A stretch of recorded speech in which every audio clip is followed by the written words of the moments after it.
This is Bleav in Buckeyes. I'm Bryant with All-American cornerback Chimdi Chekwa.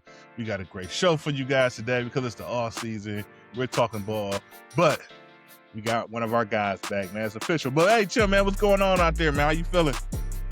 I feel good, man. I feel good. We're getting to that point where winter should be kind of settling down. I know it kind of ramped up a little bit here recently. Yeah, the East Coast got smacked, man. Yeah, man. Right, but the closer we get to March and spring break, the closer we get to spring ball. So we're moving in the right direction. So I feel good. Yeah, that's good, man. That's good, man. And it's official, man. Our guy signed the extension. I mean, I guess we're really nothing's official, but our defensive coordinator, Matt Patricia, did sign the extension with Ohio State, paying him $2.5 million over the next 3 seasons. Obviously, this guy's a good coach. So we know at any given moment we might lose him, but it looks like we at least get one more season with Coach Patricia. Man, what does that mean to the program? What does that mean to our defense? I mean, it's big. One, I mean, this is a year where you lose a lot of talented defensive players on that side of the ball. Coming after a year where you lost a lot of talented defensive players on that side of the ball. So being able to keep some continuity with the kind of the head coach of the defense, Matt Patricia, who really did a great job. I mean, he did an amazing job coming in there and being able to lead a defense, a top defense all year. So being able to keep that was important. And one thing that was interesting, I know we were uncertain as to whether or not an extension was going to get done. There was nothing official coming out.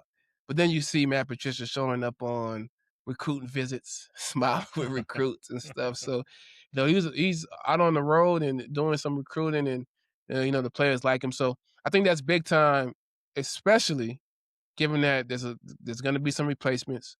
There's some transfers that they brought in to fit a specific scheme, which you assume is Matt Patricia's scheme, right? And now that it's official that it really is going to be a scheme, I'm kind of excited to see what they're able to do to continue to improve or at least keep the consistency from this past year. Yeah, no, yeah, and obviously this year, I mean, we're looking at what at least right now. I've obviously got to wait to the draft, but we probably got like 4 first rounders that we're losing off the defense, right? 2 linebackers, safety, defensive tackle that we're losing. 4 first rounders, and like the year before that, how many for? It's incredible, man. Like It's crazy, 4 first rounders on one side of the football, man. Like that is an incredible level of talent. And that's, I mean, at Ohio State, we say, we don't rebuild, we reload. But replacing 4 first rounders is, I mean, that's a task, bro. So that's pretty impressive. Yeah, no, for sure. And obviously with Coach Patricia coming back, like you're stating, like this is a chance for we have something to kind of keep going. And it's funny, it's like we basically now obviously Jim knows like he's in the doghouse around Ohio State, and rightfully so, right? But we still can't take away from that defense we had a couple of seasons ago, that with being led by, with Denzel Burke and that team. And all the things that they did well as a defense. So we're like, all right, they lost a lot of guys. We're going into a new year. We lost 2 defense. Like, this year the defense might take a slight step back. We got Coach Patricia. Obviously, he was available. So you know how us fans are. If a guy's available, he must not be the best guy, right? So he's available. So he might, he must be a little down with it. But he come with his spiel of knowledge and transform the defense. And I think we all would say, like, this defense this past year was, better than the defense we had 2 years ago. So I guess the question now for Coach Patricia is, like, can he do it again? Like, right? Obviously, he got the raise. I think he's worth the 2.5. I don't know what that stacks up in the nation on, pay, but it has to be up there. Obviously, he's worth a pretty penny. But can he do it season 2 once he lose 4 first rounders and he lose, the obviously one of the leaders of the team and Caleb Downs? Do you think he better repeat with this bunch of guys that we're looking at here for the 26th season? Yeah, it's interesting. What I like to look at, because now you have the transfer portal every year, right? And it's always interesting who Ohio State targets and also who they allow to leave the building. And I think, with Matt Patricia in year 2, year one, he didn't really have a transfer portal. He didn't have any say in the transfer portal. He got hired. I don't know at what point during the offseason it was, but at that point, you don't have a ton of opportunity to go pick whoever you want. But in year two, you would assume that, some of the decisions are really based on what the player is trying to go get out there in the portal. But also some of the decisions is based on what the coach needs for that defense. Right. So when you kind of look at what was done, not a ton done at the linebacker position. You had the one guy out of Wisconsin, Yeah, um, Christian Allegro coming in from Chr- Wisconsin. Yep. Christian Allegro from Wisconsin. You had a couple corners come in, but it seemed like one of the first areas they attacked, um, defensive line, and then also at the safety position, bringing two safeties in. One guy an Earl Little Jr. who came from Florida State, who could fit as a nickel player and also kind of a safety, and then another guy, Terry Moore, who was out Yeah. for the whole 2025 season due to injury, but in 2024 we had a really impressive season at Duke. And it makes sense, right? You lose a guy like Caleb Downs, you want to bring some of that veteran presence back. You also lose the other Styles, Lorenzo Styles at the nickel corner, Yeah. so you need to replace there. And then bringing in some depth at the cornerback position is important as well. So I don't know. I feel like the way he utilized the scheme, I think we're well positioned to be a top defense again next year. But the things that I have a little bit of concern about is pass rush, which Yeah. I think could have been some improvement even last year, even with the guys and the level of production last year. And then also just some more aggressiveness defensively. So in year two, I hope to see some more aggressiveness. But then, when you lose 4 first rounders on defense, I think I don't know if your focus is being more aggressive and generate more pass rush. Your focus may be more so just being as effective as you were the year before. So Yeah, I got you. No. So yeah, so I think this is like kind of right on time. So 11 Warriors went out and they dropped a way too early, but it's a depth chart, right? And obviously there's a lot of names, a lot of people left the building, some people are in the building, some people stayed around, stuck around. So the depth chart kind of helps bring some structure to things. Obviously a guy can't one of these true freshmen could come in and rise to the top, with their talent level and things of that nature. And, some of them are listed here, but the depth chart kind of lets you know, all right, these guys are back. This is the guy we brought in for the portal. This is how they kind of stack up with the guys that's still on our roster. So, let's start the defensive end position because I think, like you said, that's defensive end, defensive tackle, defensive line position. So, you're looking at KJ returning and Keanu Jackson at the DN position. We getting another season out of Bo Atkinson, who's a transfer out of North Carolina, played some bit last year. I think yeah, we expected a little bit more from him, but maybe a year or two, that's what we'll get. We also got Kahari Wilder coming in as a true freshman. And the other defensive position, they got the slotted starter as being Zion Grady, who we seen as a true freshman last year, who definitely has some ability, definitely some physical hands, and can make some plays. And you got the transfer out of Quay Russo coming up from Alabama.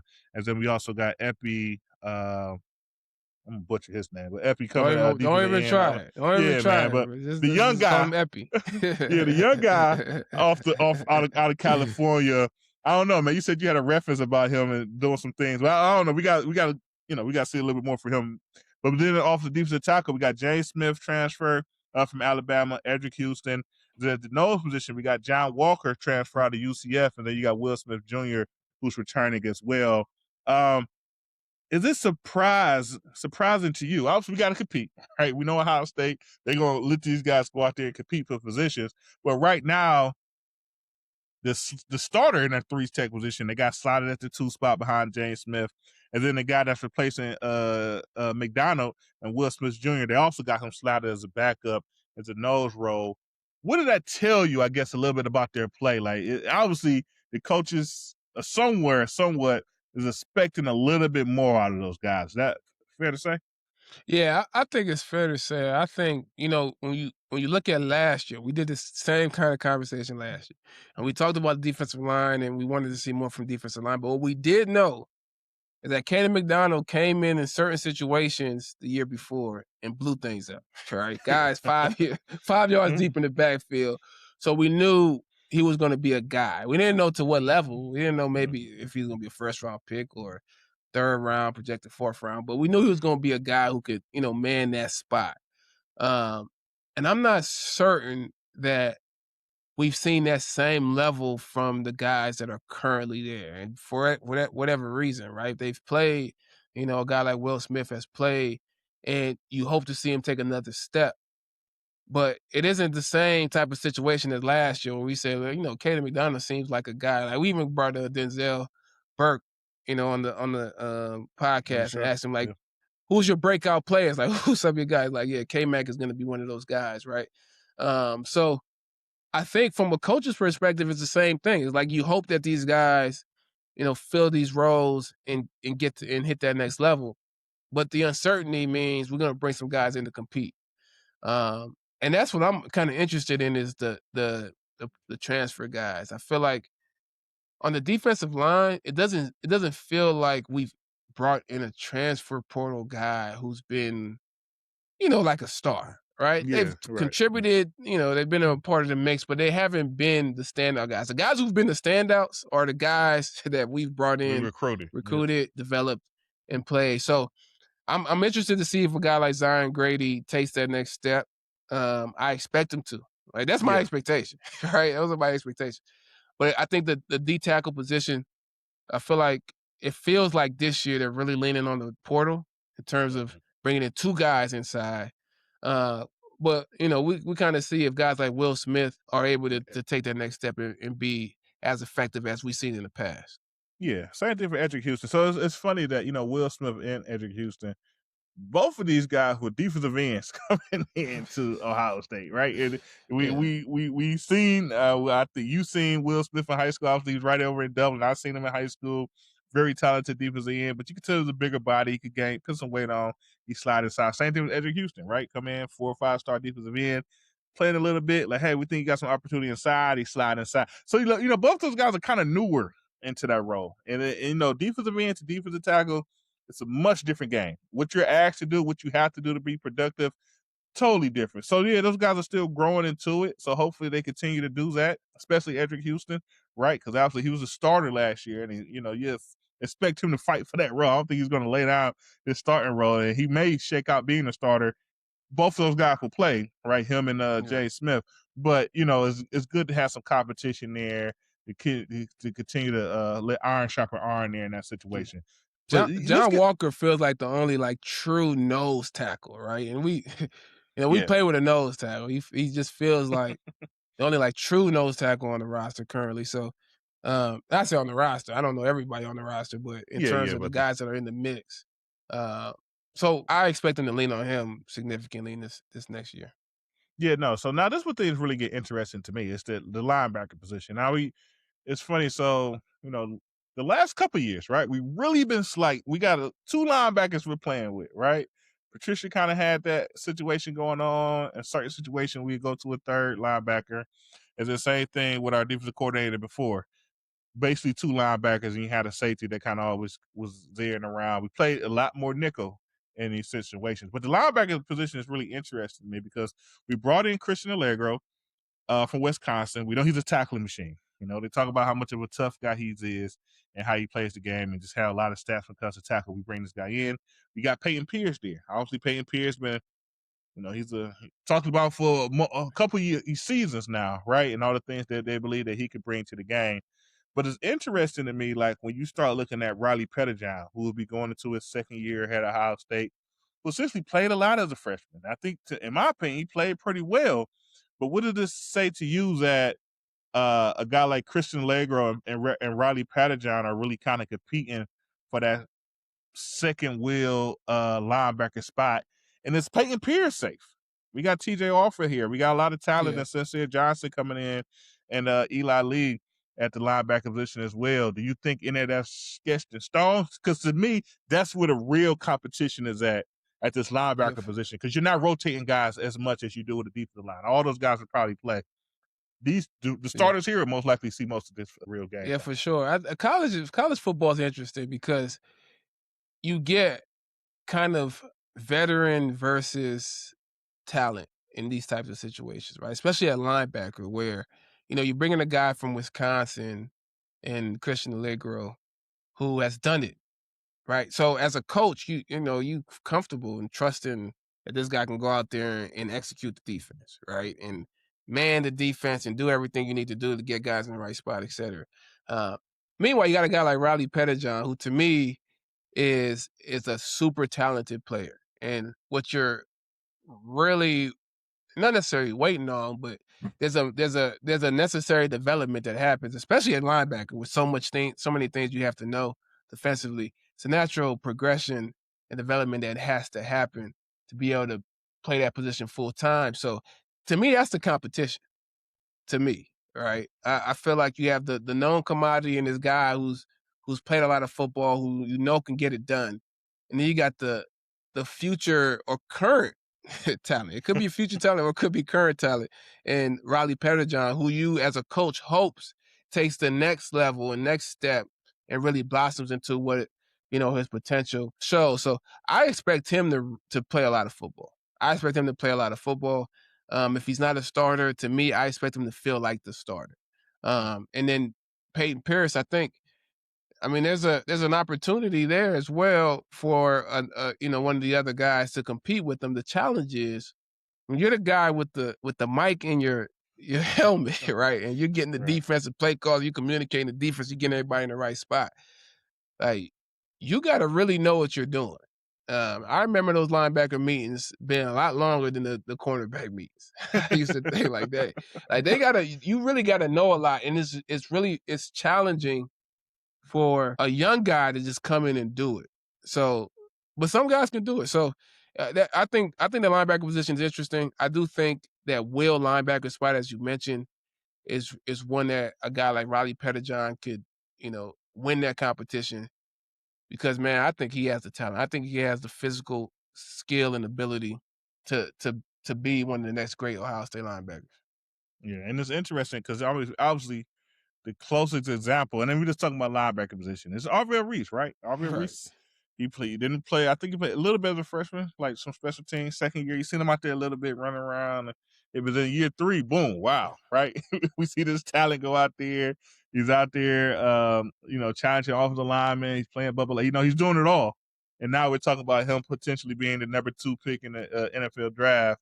Yeah. Off of one season to play, just going out there with that talent and getting it. And let's not be confused about it. He was talented as a freshman, right? Like, I remember watching practice and saying, "Damn, who's this guy?" I didn't know who he was. I didn't know, he went to Glenville and all that. I didn't know nothing about him. Yeah, I just should have known. You should have known, honestly. I just looked out on the field and said, "Why is this kid not on the edge, just rushing the passer? I don't care if he knows the defense or whatever. Just call a play, put his name in the play." Reese cover one. Right, Reese go cover one. So going into last year, I was confident that he was going to be able to be one of those guys that takes the next step.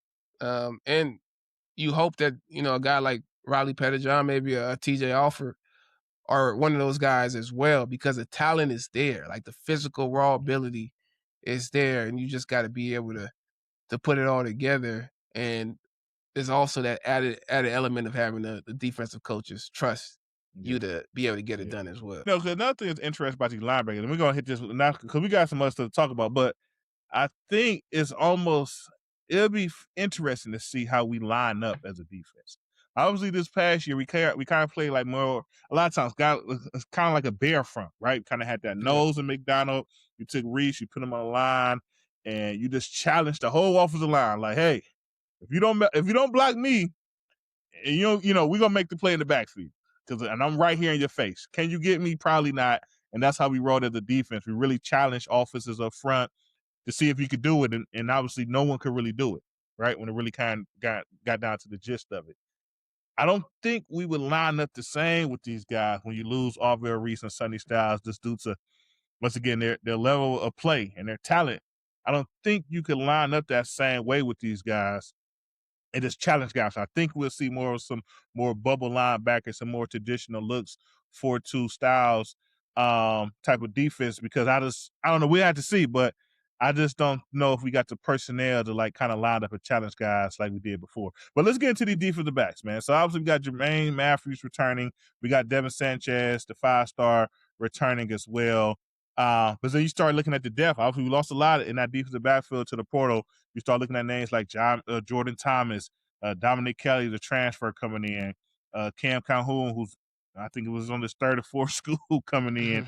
Yeah, and then nickel, you got Earl Little Jr., Terry Moore. Then we got Jalen McClain returning as well. But we lost a lot when it came to the defensive backs. Do you think we're gonna have enough depth? And does Devin Sanchez step up and lock in that corner 2 position for him to kind of hold it for the season? Yeah, I mean, there's no reason why he shouldn't, right? In terms of the talent, he's just another one of those guys that's got a different level of talent and ability. That he should be the guy who could lock down a starting role at the cornerback position, but it's still to be seen. I think they brought in some competition with Cam Calhoun, as you mentioned, Dominic Kelly, who had a pretty solid year at Georgia. Who are the guys who can, if needed, they can also, start at that position. I think what's going to be interesting from the defensive backs is like who's the impact player, right? You have a lot of good players, maybe some high level players, but last year Caleb Downs gave you a lot of flexibility defensively, where you can do different things and you can rely on him to make those plays. And because he was in the middle of that defense, or because of his versatility, it made everything else easier defensively.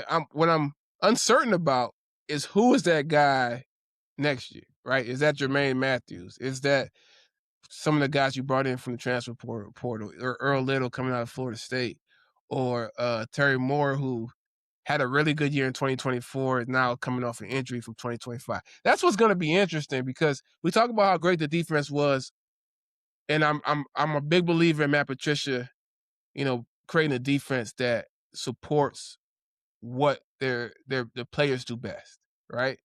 Yeah. But then is, what do the players do best?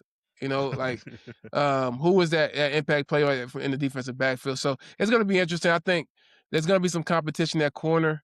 Well, it's to be determined who the 2 starting corners are. It's also to be determined who is that nickel corner. I feel like Earl Little was brought in to be that guy, but there's always some uncertainty to me with transfers to see if what you saw on tape elsewhere is what fits your defense. So we'll see what happens there. It's some big shoes to fill, right? Caleb Downs is like the shoes is big to fill, and like it's almost impossible. You can't do it, but you need somebody, like you say, to be the leader of that defensive backfield. Keep those guys together, take some pride in it, and I don't know. I feel like as a good defense, you're only as good as your worst corner. so the task is out for Patricia to kind of figure it out. I think he's up for the task, but we'll have to see, man. But I don't know. Let's get around here a little bit more. Got a couple things we want to touch here. We got like a couple minutes, but it was one thing for sure, man. It was funny, man. We was looking to my guy with the Ari off the Andy and Ari show from On 3, and he was just kind of looking at Ohio State's calendar schedule and how he know the fan base, how we kind of operate as a fan base. Like we should be the best at everything at all times. And if not, there's a problem. We need to make some changes. And he just kind of put out a quote. If you're an Ohio State fan who expects to win a national title, how many days a year do you go on rooting Buckeyes with unfiltered joy? I kind of messed up. But how many times do you got unfiltered joy watching your Buckeyes go out and play? Is it only when you win a national championship? Is it only when you beat the team up north? What's your thoughts on that? Because I don't know, man. We'll spoil your batch. That's for sure. Yeah, I think you gotta find joy in the little things, man. That's what look. Gotta find joy in the little things. You gotta be happy with high completion percentage from Julian Sand. You gotta be excited when you got a star on defense like a Caleb Downs or Alvar Reese, a guy type of player emerges. Or a young player like maybe a Riley Petterjohn or somebody emerges in some of these games. But the nature of the beast is that Ohio State, with the expectation level, when you go be a Maryland or Rutgers or Purdue and some of these teams that could upset you. It's not like these teams never upset Ohio State in the past, right? But Ryan Day has played at a level of consistency where the teams that they're expected to beat, they beat. So fans now just wait for those games where there's a real chance, of a loss. And if a loss happens, then it's like the whole season is wasted. And I don't know. I just don't agree with that mindset. But it's the nature of the beast at Ohio State. Yeah, no, but because it's tough. I think, like I said, I think me and you both are like, we're optimistic and we feel like we should always win, but we understand winning is winning, right? So at Ohio State, it's not almost like if you won, it's how you won, right? Yeah. Like, oh yeah, you won, but you gave up 30 points. We had to score 40 Right. points to win. What's going on with the or we won, but it was a defensive struggle. What's up with our offense? Why are we not throwing the ball down the field more? It's like, hey, you got to win these games. And then once you win these games, it gets you to the next level. It gives you an opportunity to get better. And, you got to win them first. So I think it's always, now it's like kind of like you say, it's like, oh yeah, Coach Day always wins the one we know he's going to win. Everybody can't do that. If everybody could do that, we wouldn't be so worried about losing Coach Patricia in the offseason, due to there being so many jobs opening up, just winning the games you're supposed to win. So, I would tell fans this, though. They should start to get ready for a new college football. One where the Big Ten are across the board, maybe 7 or 8 teams deep, have real competition. One reason is because defenses are getting better. Rule changes with the fact that when you substitute, you got a lot of defensive substitutes, so the tempo is kind of messed up a little bit. And the shortening of possessions during the game because of the clock rules and all that and all those things. And the fact that defenses have started to catch up with the offenses, right? Yep. And there's, a ton of teams now that can find that player, that versatile player, not necessarily Caleb Downs, but somebody in that type of realm of versatility that can support being able to slow down these offenses. And you're going to have teams like Iowa and USC and Illinois and teams that Ohio State typically you expect them to beat by a lot of points. Be a lot more competitive, man. So, let's start rating these teams a little bit better here in the near future, because the expectation that all of these games are going to be easy games and there's only 2 or 3 tough games a year, it's not going to be a realistic expectation moving forward, in my opinion. Gotcha. And before we close out, the NCAA is making threats.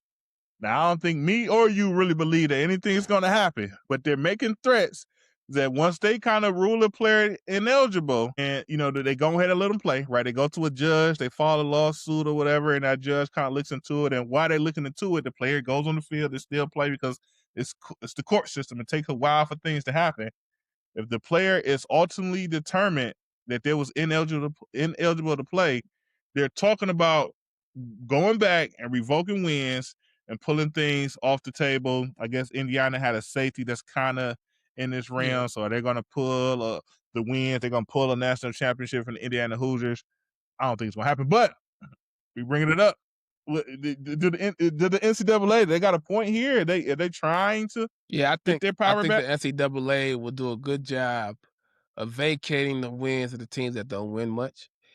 And the teams that go on to win a national championship, there's no chance. There's no possible chance that those wins get vacated. So I just don't. NCAA means very little. And you let me know when the SEC and the Big Ten Conference make a rule. That's when I'll take it serious. Nah, I hear you there, man. But that's our time for the day, man. We're going to keep getting ready in our off season. Like we said, we got spring ball around the corner. We're looking at the chops. We're looking at what is this, fake depth charts and everything to try to understand our team. But that's what we do here. We talk about our Ohio State Buckeyes as we get ready for our 26th season. But please follow us on all platforms: YouTube, Spotify, Apple. Tune in, send us questions. What's your opinion? What do you think of this depth? Is it enough? We miss it. I don't think we got enough guys on the roster. Do we need more people around? Give us your opinion. Throw it out to us, and we'd love to discuss it here on our show. But in the meantime, we're going to end this, as always, with a nice OH. Yo. Go Bucks. Talk to you guys soon. Go Bucks.